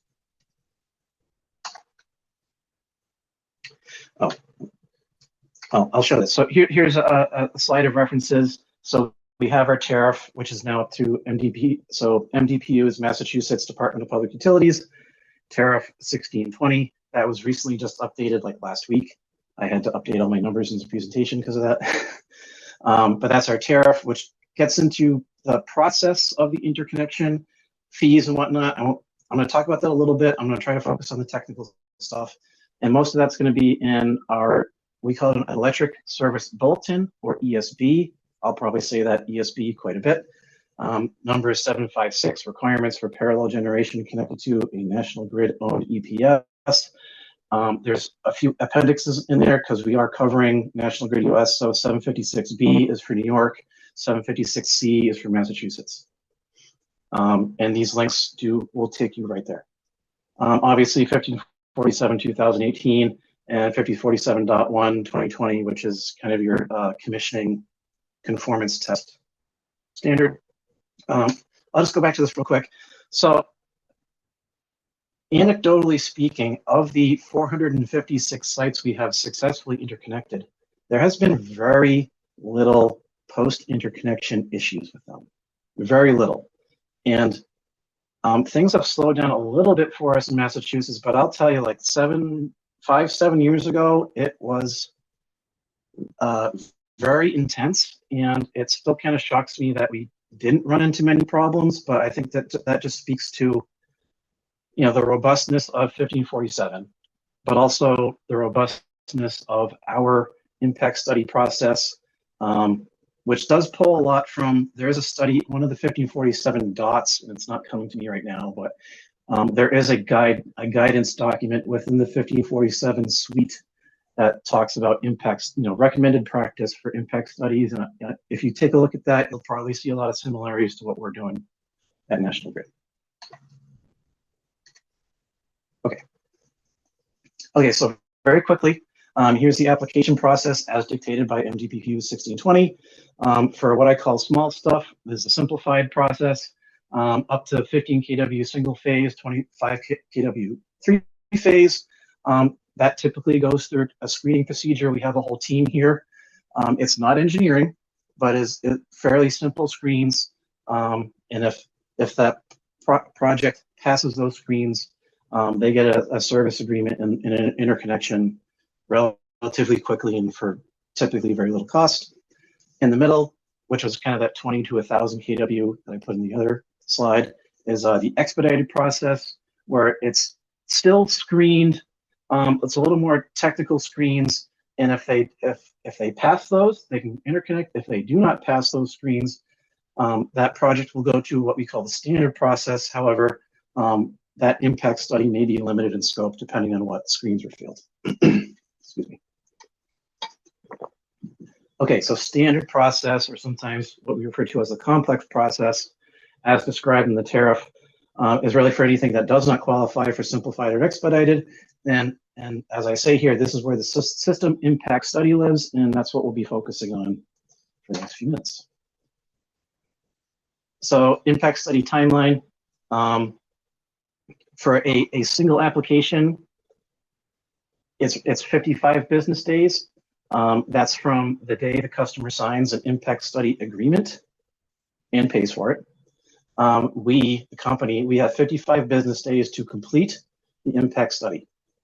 I tried to detail this a little bit just for other utilities that are on the call that haven't gotten as far yet, but we call a 20 business day review. So from 0 to 20 business days, we've taken the customer submittals, we've reviewed them for completion, for accuracy, and the 20 business days is we huddle back up with the customer to come to an agreement as to exactly what is being studied. And I underline that for the audience because that's really important, right? If you kick off what is a fairly involved study and halfway through it, like at 35 business days, the customer goes, oh, I don't want to be 2 megawatts, I actually want to be 3 megawatts. Or, oh, the narrative that I talked about for my battery, we're going to do something different. That may completely change the engineering analysis, and that obviously kind of impacts your timelines, can impact queue positions, and all that. So that's become like a kind of a really critical point for us, is that 20 business day and coming to an agreement on what's being studied. So that includes the facility one line, showing us what the DR they're proposing to use. The transformer arrangement is really important. Is it Y delta? Is it a YY? Is it a delta delta? That all has implications. Protective devices. We're looking at we're looking for a site plan, right? At a minimum, we want the customer to acknowledge that, yes, the utility, we're going to have to install equipment on your property, give us a spot to put it. So we can all kind of, again, come to an agreement on this stuff up front. And we're not arguing about it when we're actually like out there trying to set poles. So BESS, that's Battery Energy Storage System. I should have written that out, apologies. We have what's called a BESS narrative. Sorry to interrupt. I think your slides have frozen halfway through. We've got a couple of comments also from the audience. That's great. Thank you. I don't know. I must just be slow on my end. I didn't do anything. Okay, just keep me honest here. But you see impact study timeline on the top, right? Correct. Looks Okay. good. Thanks. Okay, so about halfway through the slide, I'm talking about the BESS narrative, where the customer describes the intended operation of the facility, right? Like batteries can do a lot of things. And depending on what they're trying to do, may impact how we study them, and also how the mitigations that we propose in the study, and also then the costs of those mitigations, right? So again, kind of coming to an agreement on what the customer is really trying to do is super important. Okay, from 21 to 50 business days, we perform our impact study. I'll get into that in the next couple slides. At 50 business days, we present the results without any dollars estimates associated yet to the customer, because the customer may have some decisions to make at that time. Again, we huddle back up to come to an agreement how both the company and the customer want to proceed. And then once we finalize that decision, we essentially have 5 business days to kind of finalize, do the 10th proofreading of the report to put it into quote unquote final form with estimates and present it to the customer by 55 business days. Last bullet there, if it is a battery application, because they can be much more complicated than a solar application, right? I mean, solar, we know what the sun does, right? But you don't know what the battery's doing. The battery responds to commands. What are those commands? What is the customer commanding that battery to do? So we actually, per the tariff, I believe, we get an additional 35 business days if it is a battery application, mostly because we've gotten to the point where we have to do 8760 analysis. We're literally analyzing every hour of the year for that particular circuit or affected part of the EPS. Okay, I just changed slides. Is that update? Yeah. Okay. Okay, so the technical content. So this is kind of my paraphrase. A system impact study is performed to quantify the facility's impact to the company's EPS, or electric power system, if those impacts are found to be negative to the EPS as compared to various industry standards, one of them being 1547. I mentioned a few more in the next couple slides, but we find we develop mitigations to those negative impacts. We propose those and estimate those for the customer. Okay, so what do we look at? Big part is thermal analysis and load flows, especially here in Massachusetts. Like I said, we have 15 kV class circuits that are thermally roughly around 12 megawatts with well over 12 megawatts of DER on that one particular circuit. We have lots of those. So we do quite a bit of load flow just to make sure, again, we're not overloading anything. And you'll see here, first bullet here is we have a queue position, or a queue here in Massachusetts. So if we have prior in-queue projects, we assume that those projects are going to be accepted, paid for, and interconnected. So if a prior in-queue project has required system modifications that they're supposed to pay for, and then that customer does not go forward, that modification still lives and is unresponsible for post in-queue applications. But we're looking at substation assets, transformers, voltage regulators, distribution line assets, wires, cables, fusing. The tariff is a cost causation model, so the DER customer would be responsible for the cost of replacing overloaded assets. and we've done quite a bit of that. Power quality analysis. Facilities shall not cause rapid voltage change, which is the flicker standard, IEEE 1453 there, of 3%. How we do that is using a load flow. You log all your controllable voltage regulating devices like voltage regulators and cat banks, and then you run the load flow with the facility at full output, and then you run it again with the facility basically disconnected or at zero output, and you note the voltage difference at the point of common coupling. If that number ends up being more than 3%, you have to do something. So what we found, and I've kind of underlined some things that we found anecdotally to fix these things, but the inter-service ramp rate that's required in 1547 usually mitigates this, right? Like DER, if it's following 1547 2018, shouldn't be coming instantly on. It should take about 5 minutes to ramp from zero to full output, 5 minutes. Rapid voltage change is like kind of an instantaneous measurement. So 5 minutes versus instantaneous is a huge difference. Okay, facility should not push the EPS voltage outside of ANSI C84.1. That is our standard for voltage regulation. Your interconnection, whether it's a house, a business, or a DER facility, shall not be outside of plus or minus 5% of whatever your nominal voltage is. We kind of talk on 120 volt base, so that's 114 volts to 126 volts. Facilities that fail this, it may be because they're way out from our substation, or maybe there's a lot of small wire. So mitigations there, you can replace a small wire. You might use a non-unity power factor. We've done both. Facilities shall comply with IEEE 1453 flicker. Difference between rapid voltage change and flicker is a repeatable phenomenon, whereas rapid voltage change tend to be like an instantaneous one-time thing. I can remember 10, 15 years ago, sorry, my screen changed. 10, 15 years ago, there was a lot of worry about photovoltaics causing flicker on our system with cloud cover. It just hasn't turned out to be true. I believe there's some research paper that talks about that as well. Batteries, they will cause flicker. Battery can go from a plus 100% to a minus 100% instantaneously.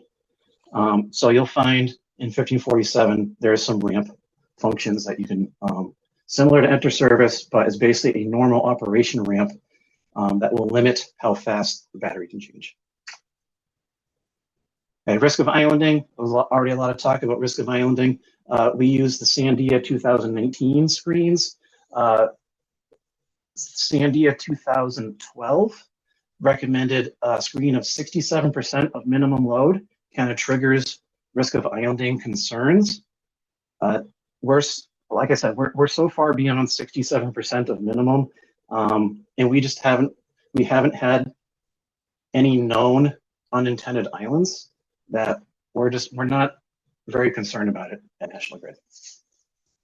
However, we will, if it's for larger sites or when we get to a point where we are triggering the screen, we will require what we call reclose blocking, where we add voltage supervision to a recloser such that if the recloser opens and it detects voltage on what should be a dead section, it stalls its reclosing. I figured there might be a question on that, but we reserve DTT for rotating machines. I know DTT is a dirty word in this industry. I'll leave it at that. We also get into protection analysis. So we want to ensure the customer's protection coordinates with our protection, right? That's the whole point of protection, is everything works nicely together. And also, if we have to rearrange our circuit to get to this new facility and rearrange our protective devices, obviously we got to make that part of the study so we can come out of the study and have our system is maintained whole. We require effectively grounded DER interconnection, and this bullet could probably be a 2-hour presentation on its own. But this is just a decision that National Grid made many years ago, where to be effectively grounded, the site essentially needs a ground source, or what I'm calling the zero sequence fault current contribution. It gets pretty tricky balancing effective grounding versus coordination of your system. And again, that could be a conversation all unto itself. And if there's questions, I'll answer them. For substation protection, when backfeed of the substation transformer reaches 67% of minimum load, we require a 3v0 protection scheme on the high side of that transformer. That's to prevent fault contribution from the DER feeding the transmission fault.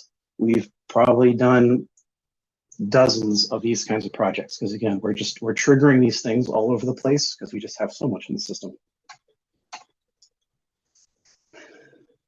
All right, and a big part of the study is actually customer equipment analysis. So we look at metering arrangements. There's various state programs, and they may dictate a different metering arrangement than other state programs. So that's a big part of what we look at. The interconnection transformer review, like I said, winding arrangements, impacts effective grounding, fault detection, the effective grounding review. I mean, it's associated with the interconnection transformer, but it's kind of slightly different. Manual generator disconnect. It's required by the NEC.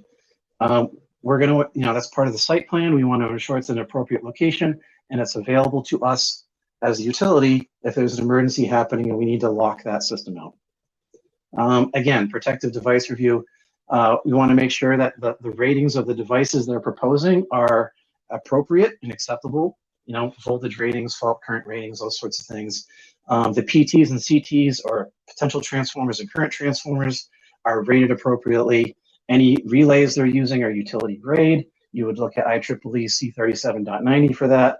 1547-2018 requires, so the 275981, that's an under voltage, an over voltage, and a frequency element. Those are dictated by 1547, but in 2018, there's a range of settings that are available for those, and different utilities in different areas of the country and maybe even the planet may use different settings. Like I know California, their 27 goes out to 21 seconds, and in Massachusetts, it's 3 seconds. But we want to make sure they're using Massachusetts appropriate settings. Power supplies, not super critical. Telemetry, or what we call visibility and control. My control room wants visibility of everything 500 kW and greater, and control of it, right? So if we have an incident happening, and like I said, we can use the manual generator disconnect to physically lock out a site if we need to. But if we have visibility and control, whether that's through a company-owned recloser or an RTU or remote telemetry unit, we can press a button. The control room can press a button on their screen and knock that system offline if we need to. And then just because it's the impact study, we do have a cost estimate included in the analysis. Just a reminder to wrap up. Yep. And then they are good. They were frozen and now they're good. Thanks. Okay. All right. So Kathryn asked me to talk about the ASO study. Apparently that term ASOs is leaked outside of New England, apparently. So again, some of this stuff kind of surprised me how far this stuff goes. So we started a group study process. It's in the tariff. If you look at MDPU, the 1620 at section 3.4b talks about it. But so the idea there is when you start this kind of DER journey, as I call it, right? Some people call it, there's load, and then some people call it DER negative load, which I don't really like that term, but I'll use it for now. If I have a 15 kV class circuit that's worth 12 megawatts, it's worth 12 megawatts for load, but it's also worth 12 megawatts for negative load, or DER, right? So when you're starting this journey and you have almost no DER in the system, that first 12 megawatts is almost free outside of kind of getting from point A to point B to get to the actual site. But as you get more and more of this, you'll find you start triggering issues on your D-line circuits, and then you start triggering issues on your substations. And that's kind of where we're at, is substations, and substation modifications get awfully expensive. So because of the cost causation model, the first couple of times we turned around and said, well, sorry, but you're responsible for upgrading a transformer, and that's going to be $10 million. I'm just making up numbers. For a single customer developer, that's a lot of money, right? So the state combined with the EDCs, or electric distribution companies, decided to do this cost sharing model of a group study.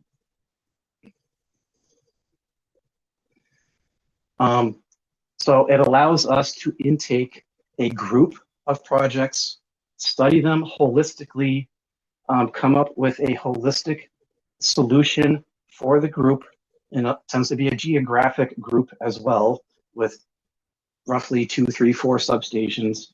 And we can come up with a holistic solution for the entire group, and as well as kind of the geographic area and all the electrical assets. And then the cost for all of that is shared amongst the group. And then what starts to happen is the ISO New England rules start to take hold. And that's where the ASO, or effective system operator, comes in. So in this case, if you read the tariff, ASO really just means any operator that's outside of the original distribution company, right? So for example, we have circuits that are sourced from Eversource, which is one of our neighboring utilities. You know, they feed over a town line and help us with our customers. Well, if one of those customers install or wants to install DG, Eversource actually becomes the ASO. But in this case, ASO is really ISO New England.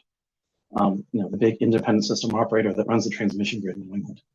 They get to do their own study on these things, depending on what things are triggered on their side. So you can see the group study timeframes there in the kind of upper middle left there. Worst case, I suppose, if you want to put it that way, is 160 business days for the group study timeframe. What happens is we do our study on our distribution system. We come up with what we want to see as far as modifications. We kind of put our process on hold and hand that over to ISO. They do their study, and that timeline is not included in these group study timeframes. And then once ISO either blesses and says, yep, you're good to go, no system modifications needed, or whatever the outcome happens to be, we then kind of take that back in the distribution side, finalize our study, and then move forward. So I hope that answered all your questions on impact studies and ASOs. There you go. Thank you so much. This was a great presentation. I'm going to launch a poll to the audience, and while you all are filling out that poll, we can. I'm going to ask a question while you're doing some that. questions. Yeah. Yep. Thanks so much for your presentation. That was great, Nathan. Couple questions. Do you use any software or AI or language tools to screen or streamline document review for interconnection? I'm pretty sure we're not using any sort of AI yet. I'm sure it's being talked about. I think for now it's a fairly manual process. You'll find, you know, like for a one line, sometimes I can recognize the engineer who made that one line. I've seen so many of them at this point, but other times you're kind of learning the other engineer's style as you're looking at it. So it's tough to make it automated. All right, Kat has an opinion about this. Yeah. One more question, and then we'll go to some facilitated discussion here. For battery storage, are there any requirements for on-site water storage and water treatment that you're aware of? Not that I'm aware of. We're an electric utility. I don't think we would get into that. I think as a safety measure for fire, say. That's how I interpret this question. I think that's outside of our jurisdiction. Yeah, it's probably handled by, the requirements are probably handled by the state or the city. All right. Kathryn, back to you. All right, thank you. And thanks to all who are filling out these poll questions. I'll leave it open for a couple more minutes. Let's go ahead and actually have all the panelists turn on their videos, and we can start going through some of our Q&A with the time that we have left. And thanks to the audience for all of your great questions. You can continue putting those in the Q&A. All right. So the first question I have for you all: what are some lessons learned in fostering collaboration among regulators, utilities, and researchers and developers to incorporate safety and reliability best practices and interconnection rules. Yeah, go ahead, John. Yeah, so, well, for in Georgia, our IRPs are the best, usually the largest open forum for these types of discussions. These topics come up often. New programs are proposed in our IRPs, and that's when parties can intervene and propose testimony.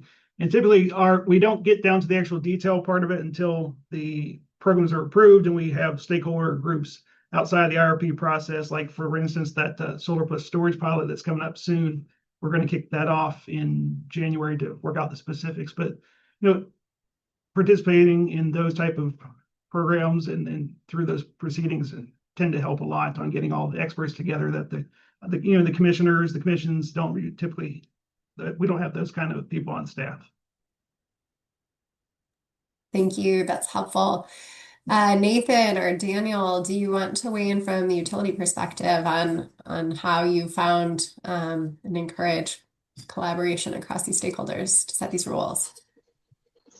Yeah, I can mention.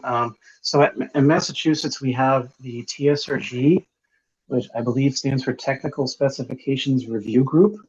It is a state-sponsored group where between the Department of Public Utilities, other state group stakeholders, the developer community, and the EDC community, we all come together on a quarterly basis, and we also have many subgroups ongoing just about all the time that a lot of which I'm involved with.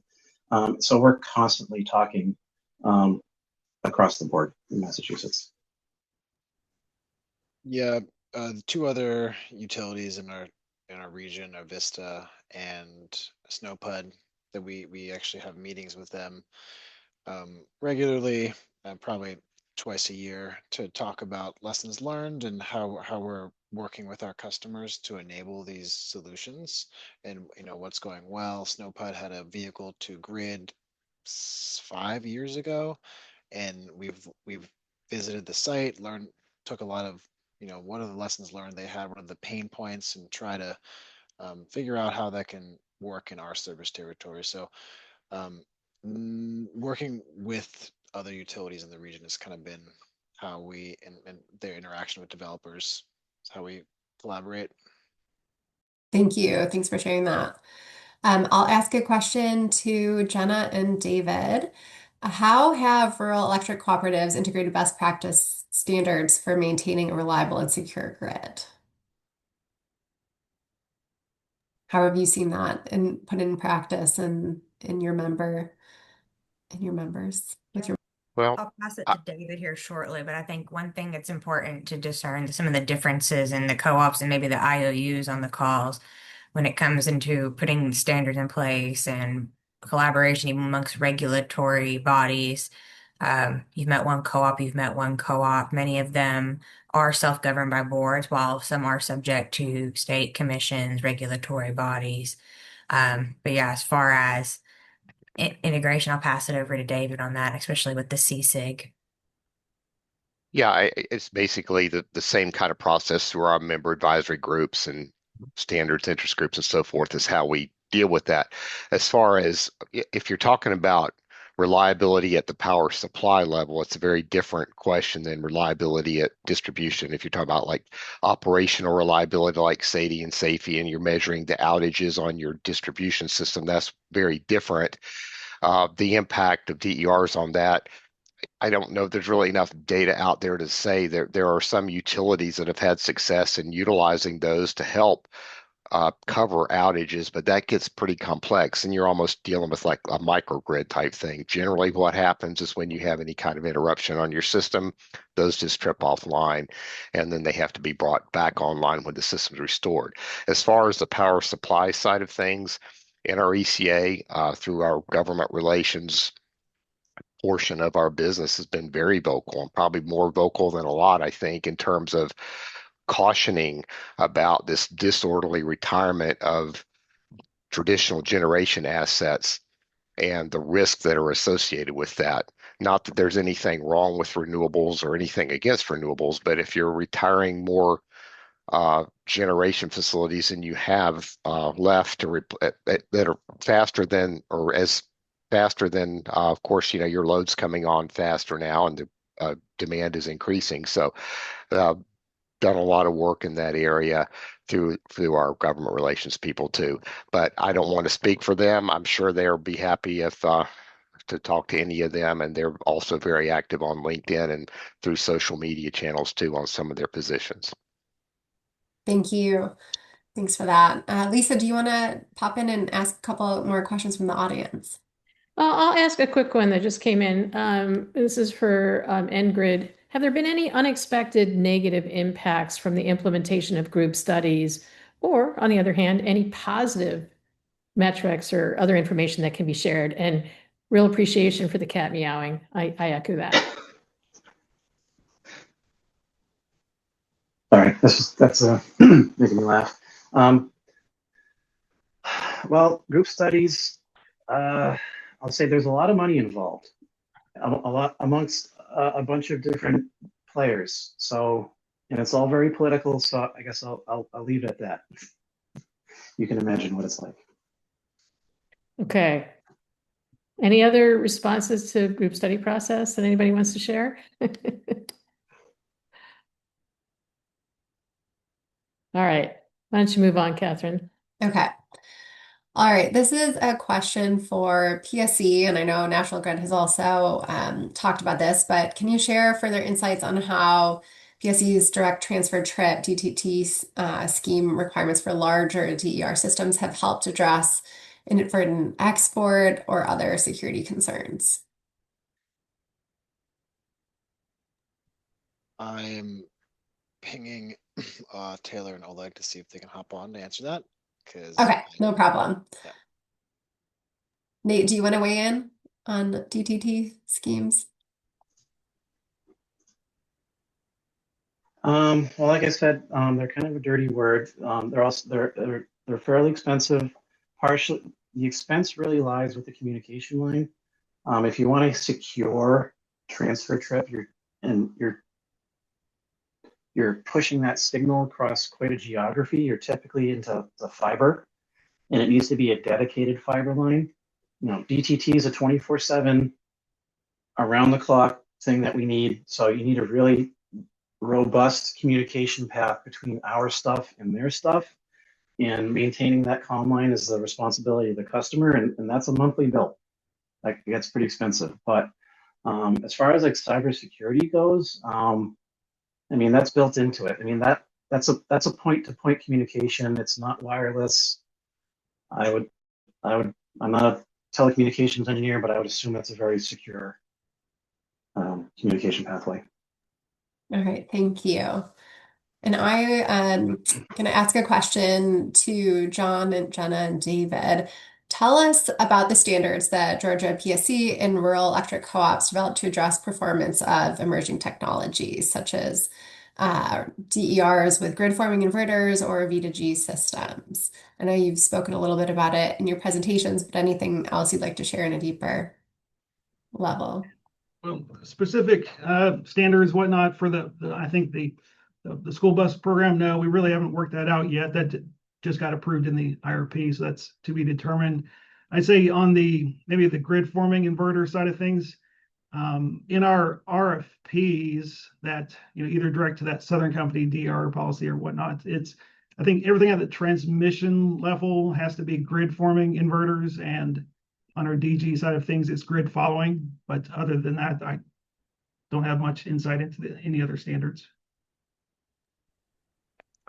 Yeah, I would say for the co-ops, it's such a hard question to answer because, as Jennah said earlier, they're across the 50 states. There are some that are regulated, some that aren't, and some are self-regulated, and some are in wholesale markets and some are not. So as far as how to apply to different standards, really depends on where they are and what's going on in their territory. So it's kind of a hard question to really ask. And our role is really just helping educate and providing tools to help them make those decisions. But as far as developing standards, that's not really something I think we're getting involved in. All right, thank you.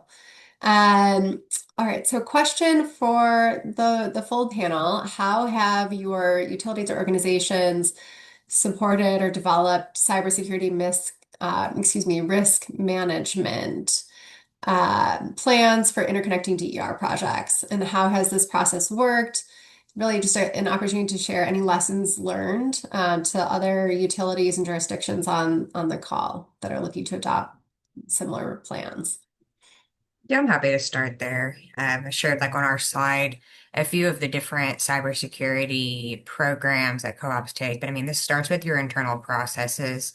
And so again, we have programs to like RC3, Rural Cooperative Cyber Security Capability Programs that kind of start that foundational of building cybersecurity awareness and capabilities for co-op and co-op staff through templates, policy, self-assessment tools, and workshops. But to take that like a step further in the DER space, we have another project that's mitigation via analytics for grid inverter cybersecurity. Its purpose is solely to protect DER and grid system from cyber attacks and focuses on DER aggregations to help co-ops detect cyber attacks on DER systems, mitigate them using and learning DER reconfiguration, and provides open source simulation tools for our co-ops to play with and understand what to do in one of those situations. So how to monitor, how to identify, and then how to mitigate those strategies in a co-op context. And so again, the peer-to-peer learning, co-ops, again, staffing constraints, sometimes geographic constraints, they lean on each other when it comes to peer learning, not just with us at NRECA, but with each other. So we have mutual assistant programs for cyber that co-ops, just like mutual aid in the event of a hurricane or another natural disaster, co-ops can request help from other utilities during a cyber event. Thanks for that. Anyone else want to weigh in? Yeah, I'll jump in for a bit. So, I mentioned the RTU.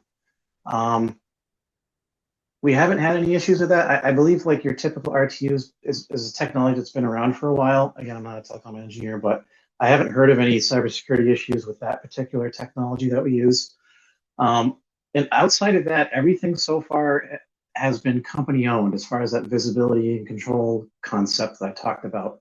So if it's company owned, it's inside our network, and we have our firewalls and everything. But as soon as you start talking DERMS, and there's a new term called a gateway that's kind of coming out of the woodwork now. That's going to be 1547.10.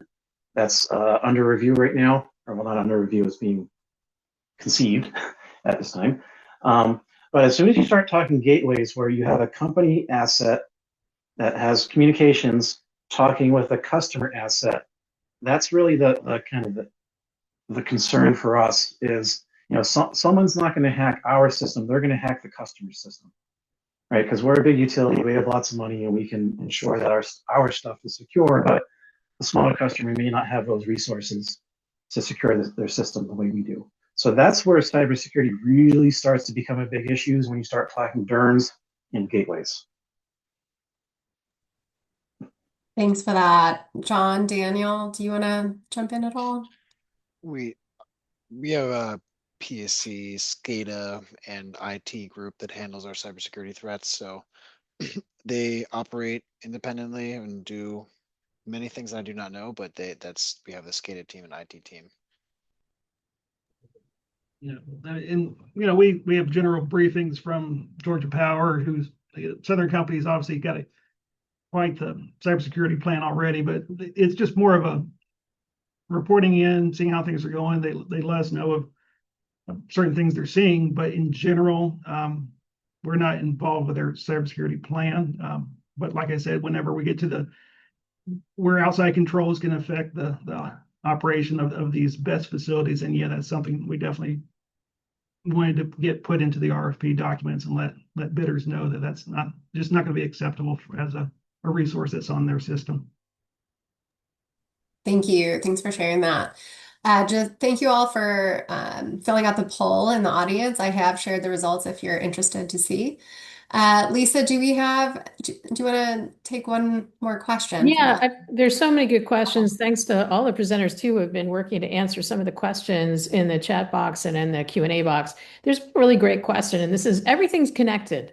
Reliability, safety, cybersecurity, they ultimately impact the electric system, costs and rates. Are there interconnection standards already, or could there be this fabulous interconnection standard that addresses all these aspects comprehensively?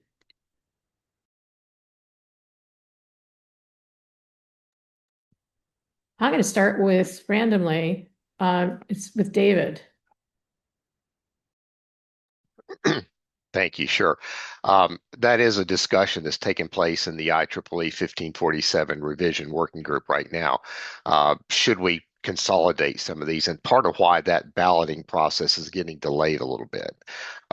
They're trying to decide how much of that do you roll into one, because you have all these different, it's always a challenge the way IEEE standards work, because you have all these dot practices, the guides and the recommended practices, and they're released at different times. You're trying to keep them consistent with the last release of the core standard. So that is a concern. That is something that's being talked about, and I'm sure will get resolved at some point. Great. I'm going to ask another, I think, quick question. Maybe just yes, no, maybe answers from everybody who can answer. What's the impact, of distributed energy resources interconnecting to the distribution system or sub-transmission, so smaller ones? Can they help with this huge surge in large data centers? Who'd like to start? You're all experiencing this. Yeah, I'll say for Georgia, definitely. Those DR programs that I went through, a lot of those are requiring backup generators that would qualify with a firm fuel supply. So yeah, definitely that's where we're trying to incentivizing these people to not only they're going to have a backup generator anyway, just put it in for the rest of the benefit of the system as a whole, not only just for the customer's benefit, but for the rest of the system. Get those resources out closer to the load and save ratepayers some money at the same time. That's great. Any other quick comments? I mean, I think nobody can disagree with that. Well said. No, I think we're about the end of our. Oh, did you want to respond, Daniel? I'd say if a data center were to come online and have a best system near them, that would be great, because then they could serve their own load and make sure that they don't have costly distribution upgrades. And if customers nearby are enrolled in programs that export power to the grid, then it's going to increase the hosting capacity of that circuit. And it definitely cannot. Electrons will find the path of least resistance, and if data centers are sucking them all up, you've got a neighbor that's got a large PV. That's great. Great. Or gas generator. I mean, storage, all that demand flexibility. Yes. Ooh, thank you. I think we're at the end of the time, Kathryn. All right. Thank you all so much for your excellent presentations and discussion. Thanks to our audience for your questions and engagement today. As we have mentioned, the slides from today have been posted on the website, and we'll be posting a recording of today's webinar as well if you're interested to go back and read more. And yeah, thanks all, and thanks to DOE I2X for your support. Take care, everyone.